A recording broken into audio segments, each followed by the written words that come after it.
Hello there. This is going to be Enoch, or the book of Enoch, some call it.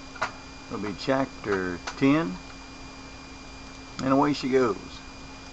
Then said the Most High, the Holy, the Great One, spake and sent Uriel to the son of Enoch, and said unto him, Go to Noah, and tell him in my name, hide thyself, and reveal to him the end that is approaching. Now this is kind of an interesting, I'll make a little note right here. Most of us read like in King James Version that God comes to Noah and has a talk with him and gives him some instructions about what to do for the flood coming, and to prepare him and so on and so forth, and give him direction. And we see here, we see the Great One God is speaking and sent Uriel to the son of Lamech, which means he's stating here that it's actually an angel that is sent to Noah and giving him these instructions and telling him what we know about the conversation between God and Noah concerning the flood. I think, it doesn't change things, probably not, but it does show tendencies for people to look on angels at times as gods, and even through our writings of the King James Version and through the older stories. So for that being said, for what it is, there is a bit of a difference here than most of the stories that we read, and I thought it was worth mentioning. Okay, back to the teaching now. And tell him in my name, hide thyself, and reveal to him. It's almost like this hide myself. He's telling him not to reveal who he is, because he's saying hide thyself and reveal to him the end that is approaching. Interesting. That the whole earth will be destroyed, and a deluge is about to come upon the whole earth, and will destroy all that is on it. And now instruct him that he may escape, and his seed may be preserved for all the generations of the world. And again the Lord said unto Raphael, Bind Aziel. Now this is one of the fallen angels here we're talking about. Hand and foot. Interesting. And cast him unto the darkness, and make an opening in the desert. There is which is in Dudale, which is an area out there. And cast him therein, and place upon him rough and jagged rocks. Now that may not mean something. It may. Usually I find whenever there's a mention of certain things like that you'll find somewhere else in Scripture, these things being mentioned to either draw your attention or to tie things together. So we're not just covering him in stones, whatever the reason. He's going to be covered in rough and jagged rocks, and cover him with darkness, and let him abide there forever, and cover his face. Now notice here, this is only one forever here.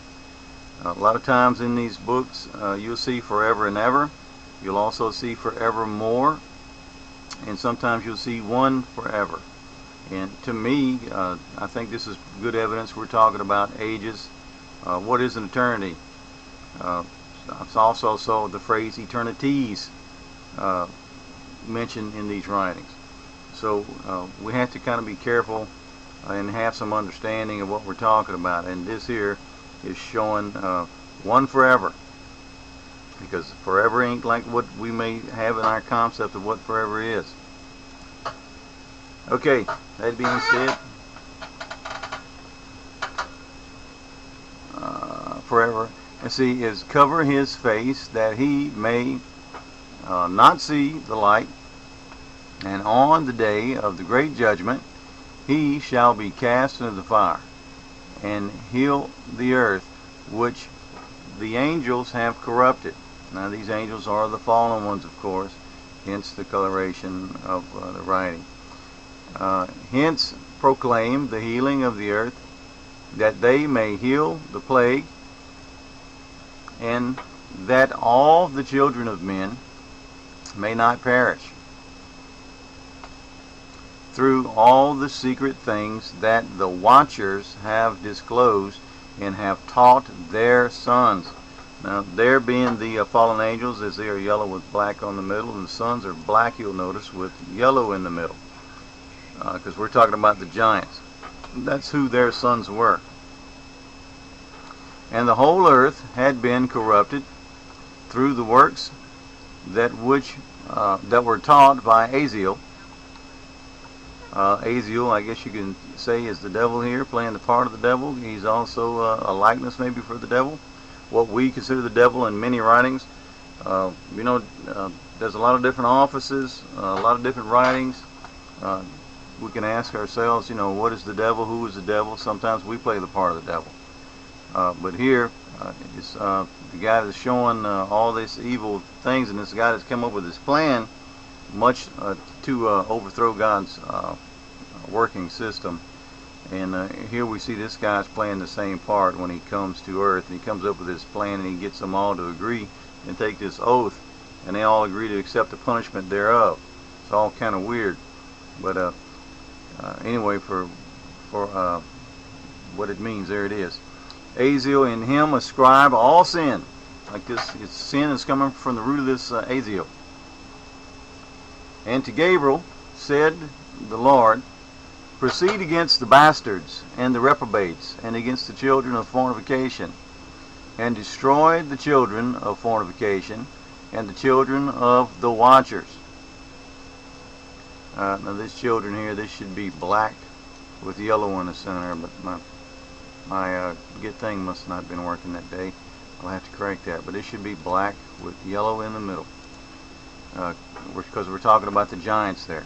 From amongst men, gonna wipe them out from amongst the men, and cause them to go forth, and send them one against the other. These giants are going to be fighting each other. They're also going to be fighting their fathers. They're going to be kind of like how you see mankind doing today against his father. It's going to be fighting and strife and very divided. And that they may destroy each other in battle. For length of days shall they not have. In other words, their time is going to be short on this earth, as we see by the very few bones we find of evidence of them being here. And don't think we don't find bones of the giants. So there are many videos out there that are faked to hide the truth of the true findings of the bones of giants, to cover that up. It always amazes me how easy we can believe that dinosaurs are on this earth because we see bones, and yet we cannot believe that mankind was ever that large, even though this very book states the fact that these watchers were fooling around with the DNA of the birds, the lizards, the animals, so on and so forth. That's where these giant bones come from. These guys wanted it bigger, and they wanted it bigger for a reason. They wanted the world's resources to run out much faster than they did, in an attempt to stop that seed of God, the Son of Man, Son of God, Christ, to come to be born to this world. If we could consume and hurry up the process of this world being depleted, because it's finite, this world was born finite, and if they could somehow speed up that process, then the Christ wouldn't come. But we can't comprehend in our heads that there were actually giants on this world. And I suggest when you do research about giants, just know that there is a lot of fake crap out there to throw people off.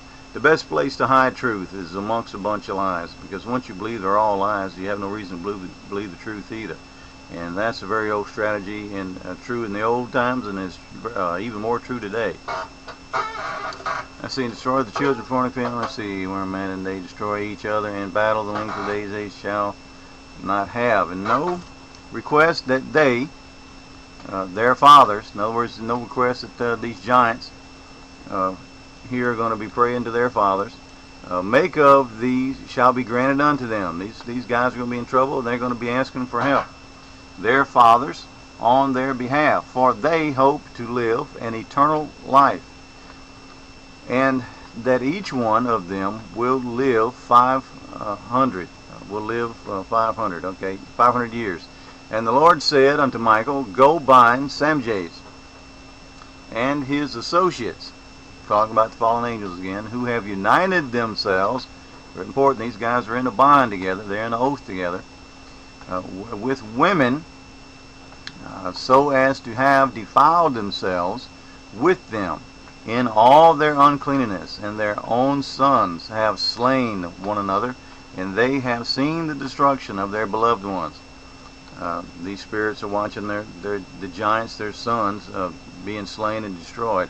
Bind them fast for 70 generations in the valleys of the earth. Now, this is very important. We're talking about in the valleys of the earth. It's where these things are. It's where they are today, because we'll read later on that these things can't go spiritually anywhere. They are sown to this earth. Till the day of their judgment, which is the day of all of our judgment, right? And of their consummation, till judgment, that is, forever and ever. Now here we see the double forever. Forever here, and then we got another forever. Something a little more tangible, something a little more, they wanted to put a little more emphasis on there. Is consumed. In those days, they shall be let off to the abyss of fire.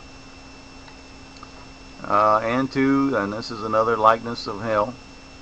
I should say another opinion of what hell is. To the torment and the prison in which they shall be confined forever. Now we got back to one ever we see here. And whosoever shall be condemned and destroyed will from thenceforth be bound together with them to the end.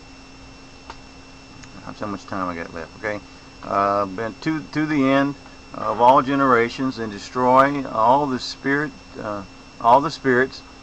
of the reprobate and the children of the watchers, because they have wronged mankind. And we'll learn later in these books how God created mankind and what He created mankind for. And it says He created them almost to be just like the angels. He did not plan for mankind to be so screwed up. And these guys came here and gave us the seed of the greatest screw up at all. Mankind destroy all let's see, where am I at now? For they have wronged mankind. Destroy all wrong from the face of the earth, and let every evil work come to an end, and let the plant of righteousness, and we're talking about Christ here, and truth appear, and it shall prove a blessing. The works of righteousness and truth shall be planted in truth and joy forevermore. Now here we see evermore being used. Very important. We're talking about Christ coming to this world, straightening this thing out. The very thing that they don't want to come. That's why it was so important for them to try to manipulate the seed line and so on and so forth, trying to keep this Christ child from being born. And then shall all righteousness escape, and shall live till they beget thousands of children, and all the days of their youth, of their old age, shall they complete in peace. And then shall the whole earth be tilled in righteousness, and shall be planted with trees, be full of blessings. And we're not really talking about trees sometimes here. Sometimes trees represents beings and souls and whatnot, okay? And all desirable trees shall be planted on it. Think back in the earth in the beginning. And they shall plant vines on it, and the vines which they plant therein shall yield wine in, think about the blood of Christ, abundance, and as far as all the seed which sown therein, each measure of it shall bear 1,000, and each measure of olives shall yield 20 presses of oil.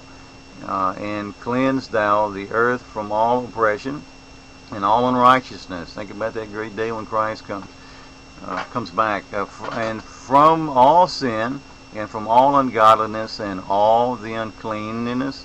Boy, much run out of time. And it is wrought upon the earth. I got 15 minutes here. Let's see. Destroy from all the earth, and all the children of men shall become righteous, and all the nations shall offer adoration, and shall praise me, and shall worship me. In the earth shall be cleansed from all defilement, and from all sin, and from all punishment and all torment. I will never again send them upon it, from generation to generation.